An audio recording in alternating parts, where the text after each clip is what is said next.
योगी आदित्यनाथ की कुर्सी खतरे में है तो उसका बड़ा कारण अखिलेश यादव है, क्योंकि वो सेंधमारी कर रहे हैं। तो अब आप अपने ही इंडिया गठबंधन को एक तरह से कहें तो संभाल नहीं पा रहे। योगी आदित्यनाथ के खेमे में आप सेंधमारी कर रहे हैं, कहीं आपकी पार्टी का वर्चस्व खतरे में ना आ जाए। ये बड़ा सवाल कहीं ना कहीं इस समय अखिलेश यादव से भी जुड़ा माइया देखें लगातार खड़ा हो रहा है। और जिस हिसाब से आपने जिक्र करा कि योगी की कुर्सी कहीं ना कहीं खतरे में है, बिल्कुल योगी आदित्यनाथ की कुर्सी खतरे में। और उसका अगर योगी आदित्यनाथ आने वाले समय में खुद भी इस्तीफा सौंपेंगे तो खुद बीजेपी आला कमान इसके लिए जिम्मेदार होगी, ना कि योगी आदित्यनाथ और ना ही अखिलेश यादव की सेंधमारी। नमस्कार, मैं हूं माही सिंह और आप देख रहे हैं नेक्स्ट नाइन न्यूज। आज आपका बहुत बहुत स्वागत है हमारे खास प्रोग्राम सियासी पंचनामा में। जिस तरीके से यूपी में भारतीय जनता पार्टी की हार देखने को मिली इस बार के लोकसभा चुनाव में, माना यही जा रहा है कि उपचुनाव में अगर सही रणनीति नहीं बनाते हैं तो कहीं ना कहीं 10 सीटों से भी हाथ धोते हुए नजर आएंगे। और यही कारण है कि भारतीय जनता पार्टी इस बार 10 की 10 सीटों पर खुद चुनावी मैदान में उतरना चाहती है और एनडीए को एक भी सीट नहीं देना चाहती है। वहीं अखिलेश यादव और राहुल गांधी के बीच भी सीटों को लेकर पेच फंसता हुआ दिखाई दे रहा है। दोनों में सीटों को लेकर अनबन चल रही है। माना यही जा रहा है कि राहुल गांधी 4 सीटों की डिमांड करते हुए नजर आ रहे हैं और अखिलेश यादव 6 सीट पर राजी नहीं है। ऐसे में अखिलेश यादव राहुल गांधी को केवल 2 सीट देना चाहते हैं और वहीं राहुल गांधी इस बात पर अड़े हुए हैं कि उनको 4 सीटें चाहिए। इस तरीके की अनबन आना कहीं ना कहीं स्वाभाविक है, क्योंकि अखिलेश यादव ने जिस तरीके से जीत का परचम इस बार उत्तर प्रदेश में लहराया है, 37 सीटों पर जीत हासिल की है,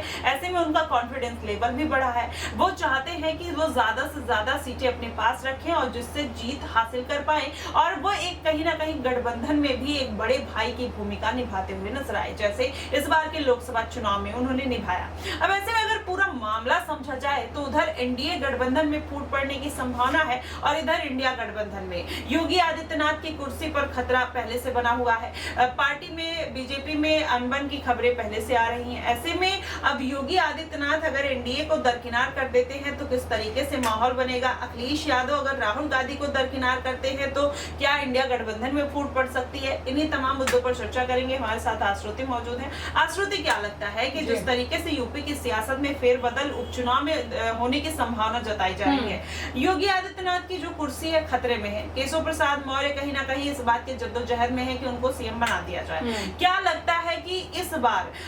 केशव प्रसाद मौर्य अगर कुछ बड़ा फेरबदल करते हैं, विधायकों को लेकर अखिलेश यादव के खेमे में जाते हैं, तो क्या लगता है कि क्या सियासत बदलती हुई नजर आएगी? देखिए, अखिलेश यादव कहीं ना कहीं ये बड़ा एक जो प्रस्ताव कहीं ना कहीं आप देखिए केशव प्रसाद मौर्य के आगे रख चुके हैं कि आप 100 विधायक लेकर आइए और हमारी पार्टी में शामिल हो जाइए, हमारी सरकार में शामिल हो जाइए और आने वाले समय में जब हम जीतेंगे तो आपको मुख्यमंत्री के पद की दावेदारी देते नजर आ सकते हैं। केशव प्रसाद मौर्य आप देखिए इस समय अगर दल बदलते हैं तो सिर्फ लालच के तहत दल बदलेंगे केवल, और वो लालच कहीं ना कहीं आप देखिए पार्टी में शामिल होने का नहीं, पद का लालच होगा, क्योंकि वो पद आप देखिए उन्हें भारतीय जनता पार्टी यूपी में नहीं सौंप रही है। साल 2022 में भी आप याद करें जद्दोजहद का जो माहौल था, भारतीय जनता पार्टी जब यूपी में जीत गई थी, योगी आदित्यनाथ के चेहरे पर विश्वास जताना चाहती थी, लेकिन केशव प्रसाद मौर्य बड़ी रणनीति लेकर बीच में आ गए थे। दलितों का एक मुद्दा 2022 में भी उठा दिया था। हालांकि उस वक्त बहुमत से जब बीजेपी जीती उत्तर प्रदेश में तो योगी आदित्यनाथ पर ही कहीं ना कहीं भरोसा जताया गया, क्योंकि आप देखिए जिस हिसाब से योगी आदित्यनाथ उस समय धर्म के मसीहा बने हुए थे, कहीं ना कहीं जो दलितों के मसीहा इस वक्त आजाद बने हुए हैं यूपी में, धर्म के मसीहा और धर्म की राजनीति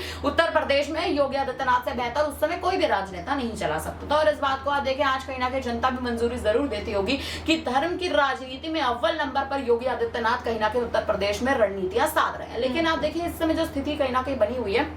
वो इसी प्रकार की है कि अगर अभी उपचुनाव से पहले ही उपचुनाव की तारीखों का अभी तक आप देखिए ऐलान नहीं हुआ है और इंडिया गठबंधन में खटपट शुरू हो गई है। कांग्रेस 4 सीटें मांग रही है, जिसमें से आप देखिए अहम सीट मीरापुर की भी सीट है, फूलपुरी की भी सीट है, और जिस हिसाब से इन कुछ सीटों को मांगती कांग्रेस नजर आ रही है, अखिलेश यादव कहीं ना कहीं इन सीटों को शायद विपक्ष को नहीं देंगे और ये बड़ी फूट इंडिया गठबंधन में डाल सकता है, क्योंकि मीरापुर की सीट पर, फूलपुर की सीट पर सपा ने विधानसभा चुनावों में अपना एक झंडा गाड़ रखा है और भारतीय जनता पार्टी कहीं ना कहीं इन्हीं सीटों को साधने में अभी तक आप देखें असहज साबित हुई है। और इस समय जो स्थिति बनी हुई है कि कांग्रेस को भी यूपी में लड़ना है, गठबंधन के साथ लड़ना है, इंडिया गठबंधन के साथ लड़ना है। अखिलेश यादव मुझे लगता है आने वाले समय में खुद अपने हाथों से इंडिया गठबंधन तोड़ सकते हैं, इंडिया गठबंधन से बाहर हो सकते हैं। कारण उसका ये भी बनेगा क्योंकि अगर अखिलेश यादव नहीं छोड़ेंगे तो कांग्रेस कहीं ना कहीं ऐसी सीटों की मांग करती नजर आएगी जिन सीटों पर सपा का दबदबा है। मीरापुर की सीट कहीं ना कहीं आप देखें भले ही दलितों का समीकरण है, लेकिन उसी सीट पर सपा ने अभी तक अपने विधायक को बिठा रखा है। और अभी आप देखें जिस हिसाब से कहीं ना कहीं जो समीकरण बना हुआ है, कि अगर योगी की कुर्सी यानी योगी आदित्यनाथ की कुर्सी खतरे में है तो उसका बड़ा कारण अखिलेश यादव है, क्योंकि वो सेंधमारी कर रहे हैं। तो अब आप अपने ही इंडिया गठबंधन को एक तरह से कहें तो संभाल नहीं पा रहे। योगी आदित्यनाथ के खेमे में आप सेंधमारी कर रहे हैं, कहीं आपकी पार्टी का वर्चस्व खतरे में ना आ जाए। ये बड़ा सवाल कहीं ना कहीं इस समय अखिलेश यादव से भी जुड़ा माइया देखे लगातार खड़ा हो रहा है। और जिस हिसाब से आपने जिक्र करा कि योगी की कुर्सी कहीं ना कहीं खतरे में, बिल्कुल योगी आदित्यनाथ की कुर्सी खतरे में। और उसका अगर योगी आदित्यनाथ आने वाले समय में खुद भी इस्तीफा सौंपेंगे तो खुद बीजेपी आला कमान इसके लिए जिम्मेदार होगी, ना कि योगी आदित्यनाथ और ना ही अखिलेश यादव की सेंधमारी। जी बिल्कुल, ऐसे में योगी आदित्यनाथ के ऊपर खतरा देखा जाए तो बना हुआ है, लेकिन जो भी प्रत्याशी चुने गए थे लोकसभा चुनाव में वो शीर्ष कमान ने चुने थे, उसमें योगी आदित्यनाथ का इतना बड़ा योगदान नहीं था। हाँ, जाहिर तौर पर जनता जिस सीट पर जो प्रत्याशी खड़ा हुआ था वो जनता को अपने ओर लाभान्वित कर सकते थे, उनको अपनी तरफ खींच सकते थे, उसमें योगी आदित्यनाथ का कितना कसूर नजर आता है। और ये जो कांवड़ का मुद्दा योगी आदित्यनाथ के ऊपर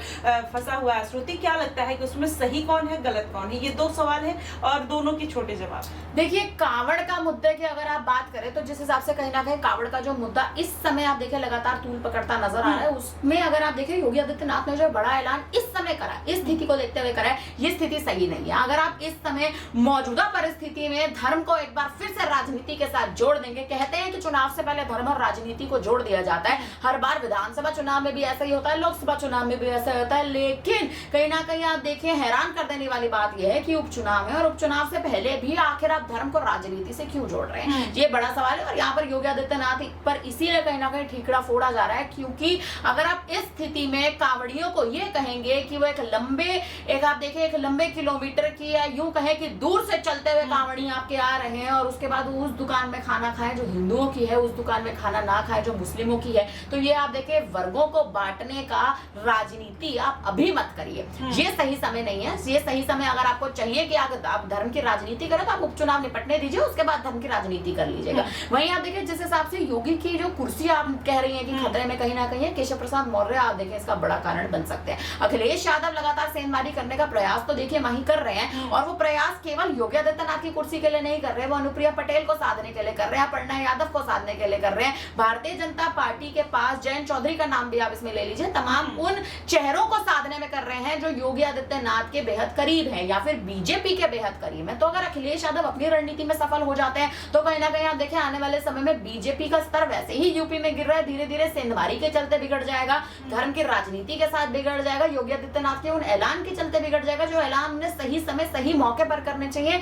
और जिस हिसाब से इस समय बेबुनियादी समय कहीं ना कहीं बना हुआ है, तो इस समय आप संदर्भ देख के अपने ऐलान करें, ना कि सिर्फ ये देख के कि राजनीति है और आने वाले समय में चुनाव है, चुनाव में राजनीति करेंगे तो ही जीतेंगे, ऐसे आप शायद चुनाव नहीं जीत पाएंगे। जी बिल्कुल, अब ऐसे में देखना दिलचस्प होगा कि क्या वाकई में योगी आदित्यनाथ जिस तरीके से चाहे कांवड़ का मुद्दा हो लेकर फंसते हुए नजर आ रहे हैं या सीएम पद को लेकर फंसते हुए नजर आ रहे हैं, लोकसभा चुनाव में खराब प्रदर्शन की वजह से उनके ऊपर तमाम उंगलियां उठते हुए नजर आ रही हैं, लेकिन क्या इतनी आसानी से योगी आदित्यनाथ को जनता ठुकरा देगी? क्या उनको इतनी आसानी से जाने देगी? क्योंकि जो एक जनाधार देखने को मिलता है योगी आदित्यनाथ का क्रेज है, यहाँ की यूपी की जो जनता है वो कहीं ना कहीं योगी आदित्यनाथ को पसंद भी करती है, और यही कारण है कि लोकसभा चुनाव में योगी आदित्यनाथ का उतना कोई योगदान नहीं था, जिसकी वजह से जनता ने उतना प्यार नहीं दिखाया। लेकिन ये पूरा जो मामला निकल कर आ रहा है वो कहीं ना कहीं इस बार के उपचुनाव और विधानसभा चुनाव में योगी की जो भूमिका है वो तय हो जाएगी कि क्या वो सीएम पद पर बने रहेंगे या नहीं बने रहेंगे। सीटों को लेकर जिस तरीके से मतभेद एनडीए गठबंधन में देखने को मिल रहा है, माना ही जा रहा है कि अगर वो योगी आदित्यनाथ को नकार देते हैं तो जाहिर तौर पर योगी आदित्यनाथ की मुश्किलें बढ़ जाएंगी। वहीं अगर देखा जाए इंडिया गठबंधन में राहुल और अखिलेश के बीच जिस तरीके से सीटों को लेकर कहीं ना कहीं विवाद खड़ा हो रहा है, अगर वो विवाद सुलझा नहीं तो कहीं ना कहीं इंडिया गठबंधन में भी फूट पड़ने की पूरी संभावना है, और भारतीय जनता पार्टी ये मौका किसी भी तरीके से अपने हाथ से जाने नहीं देगी। अब देखना दिलचस्प होगा आखिरकार एनडीए गठबंधन खुश होकर जाता है या फिर इंडिया गठबंधन में अखिलेश यादव की दाल गलती हुई नजर आएगी या नहीं। आपको क्या कुछ लगता है आप हमें कमेंट बॉक्स में जरूर बताइएगा। फिलहाल के लिए बस इतना ही। देश और दुनिया की तमाम खबरों के लिए हमारे साथ बने रहिएगा नेक्स्ट 9 न्यूज पर।